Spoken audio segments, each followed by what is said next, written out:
Surprise everybody on YouTube. We're live. You never expect the Triangle Talk Show to come live. From the studio in the bonus room above the garage on the north side of Cary, this is the Triangle Talk Show. And it is May 31st, Thursday evening, about 9:30. And this is episode 11, a media-centric episode. And I'm going to call this one Broken News. And I am Gary Pierce, because it's my show. Broken News. What's the deal? This was the lead story on the NBC Nightly News tonight. Tonight, comedian Samantha Bee under fire. She still has a show, while Roseanne Barr does not, raising the question, is there a double standard in the media when it comes to slurs? Okay, you probably heard it. On her TBS program Full Frontal But you got to hear it again. Bee used a vulgar word to describe presidential advisor and daughter Ivanka Trump. Do something about your dad's immigration practices, you feckless He listens to you. Okay, so Samantha Bee used the C word, and even though I could push the explicit button here and use any language that I want, even the C word seems a word too far. You rarely hear that on any show, even the ones that are F this and S that, and I'm not sure why I guess I'm not going to push the explicit button tonight. I guess I'm not. So Samantha Bee used the C word to describe Ivanka Trump, and so, of course, immediately it gets connected to, and gets to keep her show, and immediately gets connected to Roseanne Barr, who did what? And lost her show. I was looking for the original tweet that Roseanne Barr put out, and I looked at a bunch of sites, and nobody had the tweet in its tweet form, but the text is here. Muslim Brotherhood plus Planet of the Apes had a baby equals a VJ, and the VJ is Valerie Jarrett. And when I first saw that, I was like, what? What does that even mean? I didn't see it out of the blue. I didn't see it on Twitter in its original form originally, because I don't really do Twitter and don't follow Roseanne Barr, even if I did. So I heard that on the news first, the same way I got the Samantha Bee story on the news first. And then I went to the show on my YouTube TV. Yes, I got YouTube TV. I'll still talk about that someday, what that really is. I went to the Full Frontal show and watched it, last night's episode, and on NBC Nightly News, they covered up her mouth. On Full Frontal, it's a TBS show, they didn't cover up her mouth, but they still bleeped the words. The word never actually got on the show. The only people that actually heard the word, the C word, do I need this? The C word. The only people that actually heard that were the people in the audience, and they laughed. They thought it was hilarious. And so Samantha Bee has apologized, and she got to keep her show, and Roseanne Barr has apologized and didn't keep her show. And as Cindy said when I was talking to her about it a couple minutes ago, Samantha Bee gets to keep her show, and Cindy says, so far. So far, yeah. I don't know. We'll see. Okay, I'm sure you're all just sitting there breathlessly waiting for me to say what my take is on all this. And my take is, I don't really think either one of them should have lost a show. I don't think Samantha Bee should lose a show. I don't think Roseanne Barr should have lost the show. none of this reaches my level of offense. Now, of course, we live in the outrage engine, Twitter-driven, Facebook-driven, media-driven outrage engine society here in the divided states of America. And so whatever one side does or the other side does, we gin it up into instant and maximum outrage. So I choose not to live there in outrage land. But let me go back to the Roseanne Barr thing again. Muslim Brotherhood, Planet of the Apes, had a baby, equals VJ. Valerie Jarrett. I probably wouldn't have known the Valerie Jarrett part if that's not what had shown up on the news when I first heard about it. And it was like, what does it even mean? And everybody has focused exclusively on the Planet of the Apes part. Okay, so Valerie Jarrett's black woman. Planet of the Apes is apes. Black people, apes. Yeah. I mean, that's ancient meme that's, just pretty offensive. It was offensive when Google's photo recognition application would mistake black people and apes. And that was pretty bad. But is it fireable?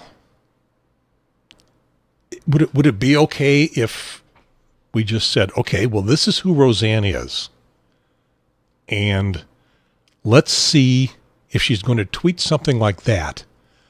Let's see what happens to the audience, to the show. Does it devolve into just the most hardcore Fox News viewers? I suspect it would drop. And then they could drop the show just because the ratings got terrible. I mean, it had the greatest ratings of any show in a long time when it first popped up. Probably driven by the Trump favorable audience and nature of some of the show. Now, I haven't watched any of the episodes. I never watched the old show. I didn't think it was all that great.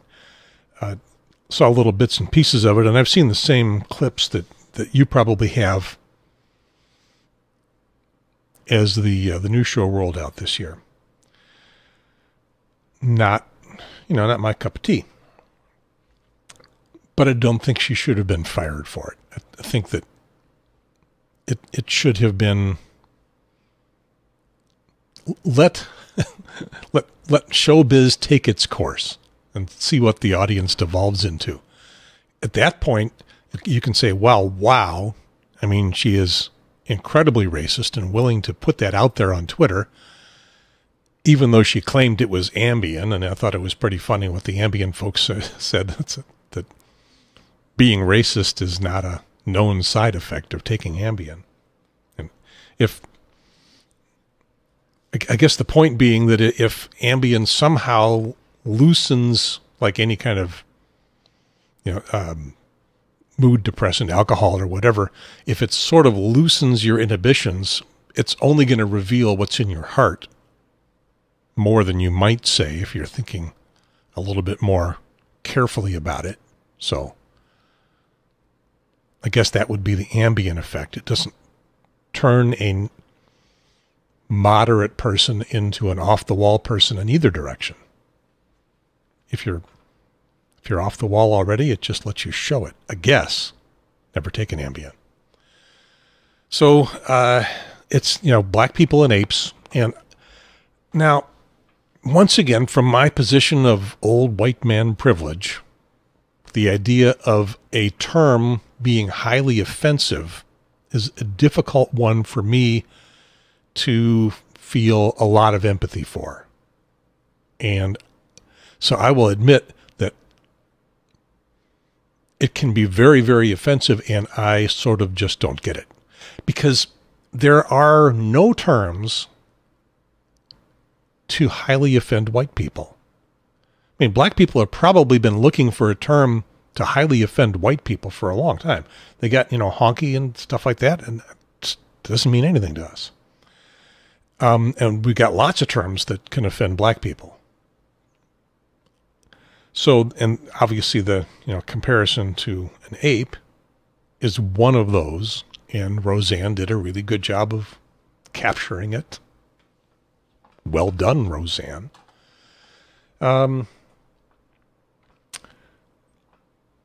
So, I mean, I want to admit, and I want to make sure you understand that I am coming to it from that position. And if you are highly offended by it, whether you're white, black, or whatever, I understand, and I'm not criticizing you. You're welcome to your offense, and I think it's not a fireable one. But you may disagree. Your mileage may vary. What about the other side of it, the Muslim Brotherhood part? I mean, no one has mentioned that. I really didn't get it. I remember the term Muslim Brotherhood primarily from the Arab Spring of a couple of years ago, as a group that gained political power in Egypt as they were overthrowing Mubarak, and then kind of became totalitarian themselves. That's what I vaguely remember. So I did some looking up on CNN. I looked at it a bunch of places. This CNN seemed to get it simply for me. I'm a simple person. The Muslim Brotherhood is a religious and political group founded on the belief that Islam is not simply a religion, but a way of life. It advocates a move away from secularism and a return to the rules of the Quran as the basis for healthy families, communities, and states. So, obviously there's a lot more to it than that. There's more to the political part of it than that, but that's, that's a part. So, how does that apply to Valerie Jarrett? Well, she was born in Iran. She was not Iranian. She was born to American parents. Her father was in Iran. He was a physician or doctor of some kind, and he was studying something over there, a medical thing. And so he and his wife were there, and they had a child, Valerie, and she lived in Iran for a few years, and then they moved to England for a few years, and then they moved to Chicago. So the right wing, in their conspiratorial attempt to make a big deal out of her and tar her with some things, did come up with a one of those right wing memes about being Muslim. This is from Snopes. Did Valerie Jarrett say she wants to help change America to be a more Islamic country? And they rate that as just purely false. That she never came close to saying anything like that. Let's see. Yep. Same deal at Truth or Fiction. Valerie Jarrett is a Muslim and controls the White House, and they call that fiction. So those things appeared as right-wing memes, and apparently that's what Roseanne Barr had in mind when she did her, what was it again? Muslim Brotherhood Muslim Brotherhood, ampersand, Planet of the Apes had a baby equals VJ. The Muslim Brotherhood does not operate in Iran. Again, I mean, even if Valerie Jarrett were Iranian, instead of just being an American born there. And by the way, I looked to see if I could find out what her religion is, and nobody is saying. It apparently something is personal enough that doesn't show up on any websites other than the ones that want to claim she's a Muslim. So the Muslim Brotherhood doesn't operate in Iran. There was some speculation that they should be pretty good buddies once Muslim Brotherhood became a thing in Egypt. They do operate in other countries besides Egypt, but Iran is not one of them. And then they pretty much had a falling out with Egypt. I've learned this today. Nothing I knew before. Roseanne must have, I guess. No one's explaining this. I tried to look for an explanation of what did she mean by this besides the general outrage that everybody's getting, and nobody has explained that in any way that I can understand. Nobody has explained that at all, best I can tell. Everything is Valerie Jarrett, apes, outrage, Roseanne's a racist. And I'll agree with that, but that's all I can find. Can't find the Muslim Brotherhood connection explained by anybody, so I will go with Roseanne thinking back to this old debunked conservative meme that Valerie Jarrett was born in Iran, was a Muslim, wanted to make America a Muslim country. Okay, and then Planet of the Apes. Yeah, really offensive, but I can live with that. Understanding that that is who she is, on Ambien, anyway, and she's got a TV show. You happy with that? Well, no, I'm not happy with that, but I don't think she should get fired over it. I think, like I said, show business should take its course. And the same with Samantha Bee. They are not equivalent in that, there's nothing racial about what Samantha Bee said. It was nasty, and she's apologized for it too. And, okay.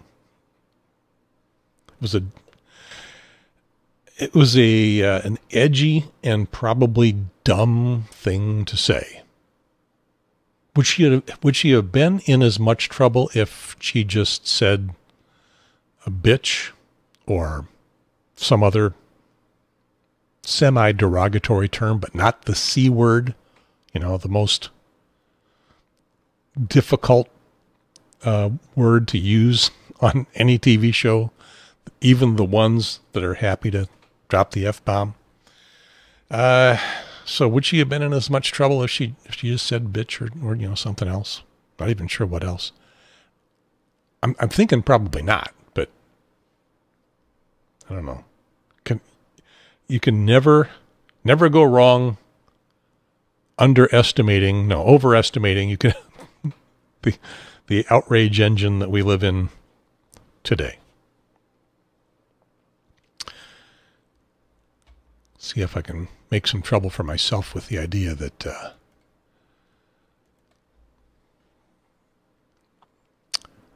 Roseanne shouldn't have been fired. I would have liked to just see what happened. Okay. What else have we got here? Local news. Turning to local news. This is the way they do it in TV news. And turning now to local news. That was a joke for the video audience. I was turning my head to different cameras. Let's turn it to this camera. And turning now to local news. The joke is that camera's not pointed at me. I had to get up out of my chair to see that camera. I'm not trying to encourage you to watch the video. Really, the audio is fine. Stick with the audio. And turning now to local news. It's official. The World of Bluegrass Festival is staying in Raleigh. That is an amazing thing. I mean, when you read the news about that festival, how many people come to it and come to downtown Raleigh and stay in hotels and spend money and all the stuff that's going on. I mean, the picture from the News and Observer story and just, flooding downtown. I don't know if it's more than showed up at the Teachers March or the Women's March, but it's a lot of people, and they're spending more money and staying in hotels. So that's cool. I'm really not going to say any more about it because I really don't know much any more about it. I haven't attended any of them. What I know is that the contract was up, and the reports were that they were pretty happy about the attendance that they got here, all the people that they brought in. The city was happy. The Bluegrass Festival organizers were happy. We're miles from the center of bluegrass in the world, which I think is over in the Smoky Mountains, but it seemed to work here. So, yay, they're here. Well, I'm glad to have them. Bluegrass is not in the core, anywhere near the core of my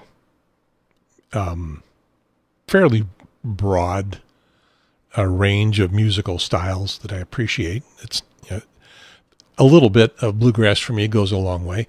I can loves me some really good down home fiddle playing. The singing not so much, but the fiddle playing and the banjo picking, I will turn that up and play it for a while, but not for an hour. Couple songs will do everything that I need. But I'm really glad that they decided to stay. I'm glad that Raleigh is giving them what they want, and I'm glad they're coming here. And I don't understand it at all. And one more thing. Trying to control my computer, and the cursor keeps going away. I don't know where it's going. The budget thing. North Carolina budget. I have been trying to understand the nuances of the stories that I'm seeing on the TV shows, the network, TV news broadcasts, and in the News and Observer, and in even some stuff in Indie Week. And here's what I understand about it. Well, besides that nobody cares. The Republicans, who have, at least for now, a supermajority in both the House and Senate of the General Assembly, can pass anything they want. And Governor Cooper can override it. No, Governor Cooper can attempt to veto it. Well, he can veto it. And they can override the veto. So they can do pretty much anything that they want. And so what the leadership has done is they took a different bill, and this is a possible legislative technique. I'm not sure how common it is, but it's a technique that they can use when they need to. They took a different bill. It had nothing to do with the budget, but it was out there, a proposal out there for something else, something irrelevant. And they just gut it. They take all the language out of it and they put in new language. I don't know if they know if they changed the title of it. Maybe they even can change the title of it. I'll do a little more research. Yeah, sure. I'll do a little more research. And so they put their budget into it.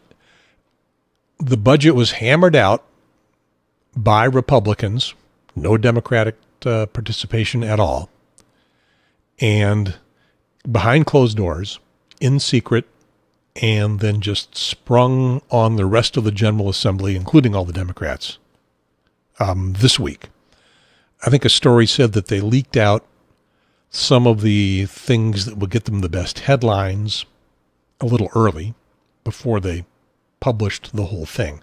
Things like teachers, other state employees are going to get some significant raises, some very significant raises. And we're not talking about the heads of agencies at this point, making tens, 20s, 30s of thousands of dollars more. We're talking about the rank and file workers, especially early entry-level teachers, lower-level employees getting fairly substantial raises, which is not a very Republican thing to do most of the time. So, yay. The teachers are conflicted about that from the big march that they had a couple of weeks ago. They wanted raises. Okay, they're getting them. The senior teachers, the ones that have been teaching for a long time and have reached the ceiling of the pay scale, are not getting a raise in this at all. And so they're mad about that. I guess they're happy for the more junior teachers, the ones, and especially entry level. I don't think anybody's that petty, that selfish, that they can't be happy for the folks that are getting raises, but they can be mad that we're still, we had fallen so far behind. For a long time, North Carolina was okay. You know, it wasn't the lead state in terms of teacher salaries, but we fell way, way behind. We fell down into the 40th, in the mid 40s someplace, like maybe 47th out of 50. And we have struggled our way back up with incremental teacher raises up into the, 37th or something, 39th. That the Republicans can claim that they have raised teacher salaries more than any other state, which sounds great until you realize that we were in really bad shape and now we're only in very bad shape. So, yeah, it's the propaganda angle again. So that's part of the budget and other state employees. Transit appears to have been severely cut in terms of mass transit, light rail in particular. It's a whole different show to talk about. Grew up in Chicago, took the subway and the elevated. I'm not sure which is which. I mean, it's all the same trains. And you can ride one train and it will be elevated outside of downtown. And then when it gets to downtown, it becomes the subway. But then above that, there's more trains that are up on a trestle, the floor above street level, and that's the elevated. So I don't know what to call things. Is it subway? Is it the L?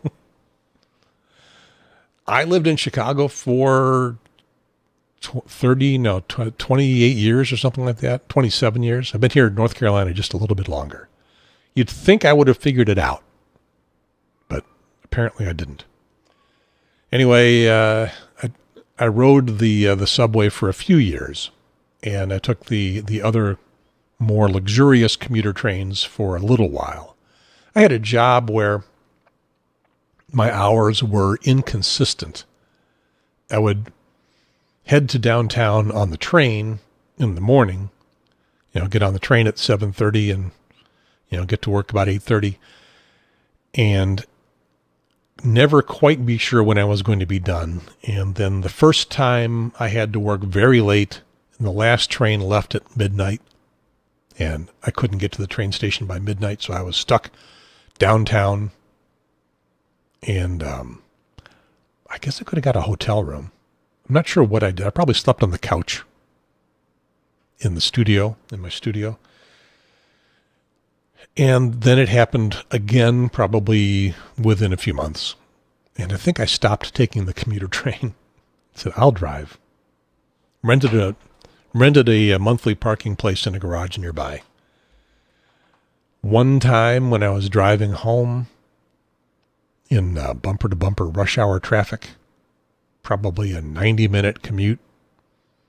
I'm not sure why this is the case, but the morning commute was usually about 45 minutes, and the evening commute was about 90 minutes. And my only theory was that somewhere in the middle of the day, they built 500,000 more cars and put them on the road every day. Maybe it was just timing. In any case, 90-minute commute, driving home into the sun, because I lived in a western suburb at that point. And I nodded off and I hit the car in front of me. I didn't hit it hard. We were all going 2 miles an hour.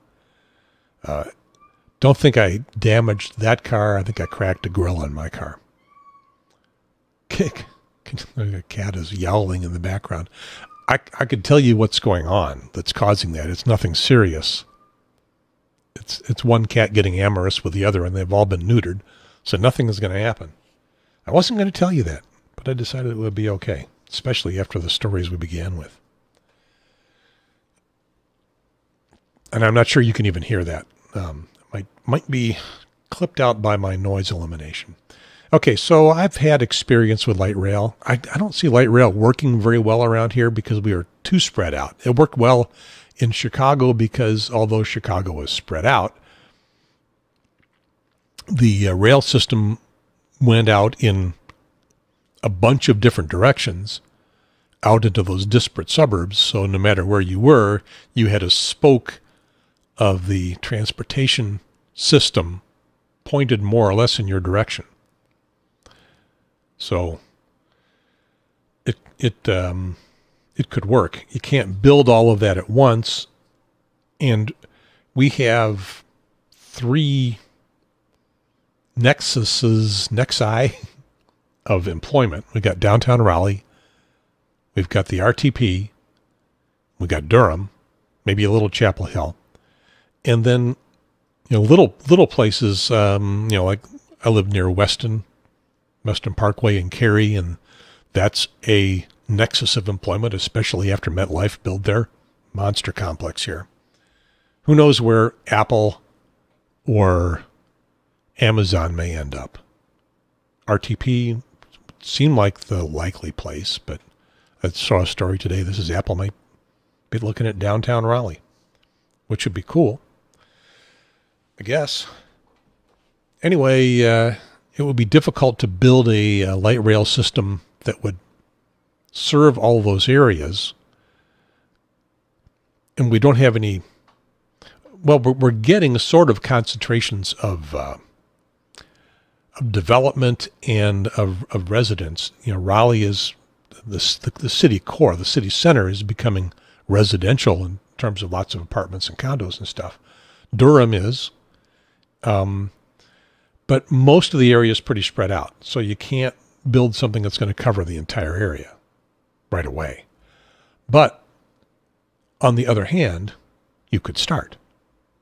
And if you're going to think long term, if you're going to plan for a while, you start someplace and then you keep building until you get it. And by the time our population desperately needs something like that, you've got it, or at least you've got a good start at it. And the other thing that would happen is that if you build a transportation system at the nodes of that transportation system, at the stations, development will occur around those stations, more urbanized, concentrated development. Now, if you don't want to live in urbanized, concentrated development, well, you don't have to. No one's going to hold a gun to your head and say you got to live in an apartment in a mid-rise, a 6-story building, 3 blocks from the train station. You don't have to. But if you want to, if that's what you would like to do around here, well, you can't, because it doesn't exist. Wouldn't be a bad idea. But it's going to be expensive for a while. And this current budget apparently has lopped that out. So as I was looking at this story about the budget, and I'm thinking, no amendments. They're not going to allow any amendments to it. The Democrats have no input. Nothing you can do. And now I'm not an expert in the details of how something like this budget gets crafted with no amendments.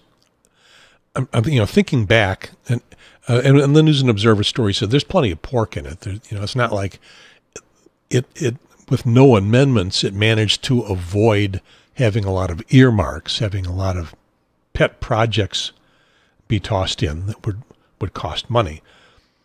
That stuff does exist in there, but one of the problems with amendments in a budget bill is that people will toss in their favorite thing and try to get it passed. And as a negotiating tactic, well, I'll vote for yours if you'll vote for mine. And so it gets larded up with extra stuff.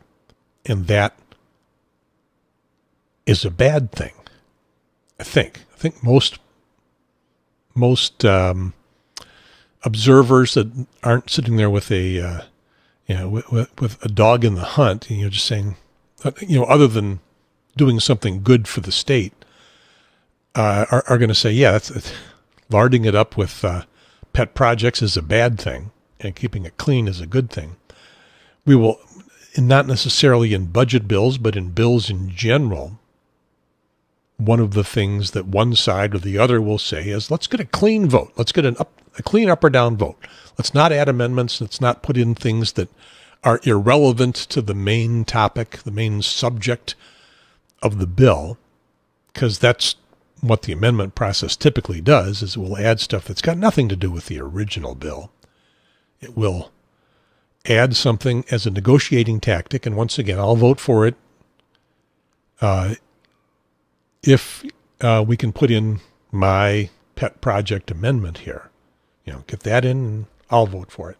Or on the other hand, an amendment can be added as a poison pill, and you'll say, well, normally I would approve of the core message of this bill, the core purpose of it, but something has been added on that is a deal breaker for me, so I can't vote for it. That's behind some of the, this phrase may be familiar to you as something that was leveled at a presidential candidate a few election cycles ago. He said it himself. I voted for it before I voted against it. Is that John Kerry, I think? And so that, you get labeled a flip-flopper. But what happened was, and I don't remember what the bill was, but it was a bill that he was in favor of, and then an amendment got added that was a deal breaker, and so he had to vote against it, even though he was in favor of whatever the main subject, the original subject of the bill was. Something got added that was untenable, so he voted against it. I was for it before I was against it. Should I do my little spiel on flip-flopping? Because you're gonna see that. It always comes out in the political advertising. So as we ramp up political advertising later this summer for the midterm elections, you will see the flip-flopper label applied to one candidate or another. And it doesn't matter which party, everybody does it. And then you think, well, on the basis of new information, I may feel one way about something, and then I learn something new, and I change my mind. Is that a good thing, or is that a bad thing? Well, if you try something like that in politics, you open yourself up to the flip-flopper label. Now, that doesn't mean that there aren't politicians that literally flip-flop, that just turn whichever way they think the political winds are blowing, and they don't stick to their own principles. That happens a lot, too. And some of the flip-flopper labels can be reasonably applied to someone who does something like that. I mean, Donald Trump has done that on multiple issues. But then lots of other politicians have, in both parties and all sides of the aisle. Nobody owns the high ground on that. But the label may or may not apply to someone who changes their mind on the basis of new information. So anyway, there we are with the budget. I'd love to have somebody who has more political acumen and yet can give me a unbiased opinion. You want to try that? Let me know. To tell me whether the idea of no amendments is good, bad, or indifferent in this case. I guess, well, first of all, the Republicans have a supermajority, so it doesn't matter what the Democrats wanted to propose as amendments. They weren't going to get in. What they've lost is the publicity, the opportunity to say, here's my amendment. I think it will be a good idea. And the Republicans vote it down. And then they can use that as a campaign tactic, a campaign point in the in the primary. No, primary's over. In the midterm in November. So you would hear about that all summer long. I proposed a higher teacher raise or more money for transit or any number of things. And the Republicans voted it down. So anyway, that's what's going on. Highly charged politics with the budget. Crickets. Everyone's gone to sleep. I will too. Time to go to bed. Well, time to go watch a TV show with Cindy. And then go to bed. It's 10 minutes after 10. Do you know where your podcast is? That is it for this episode of the Triangle Talk Show. I am searching for my title. There I am, Gary Pierce. Thanks for listening, and a few of you for watching. So still only a few of you for listening. Over and out.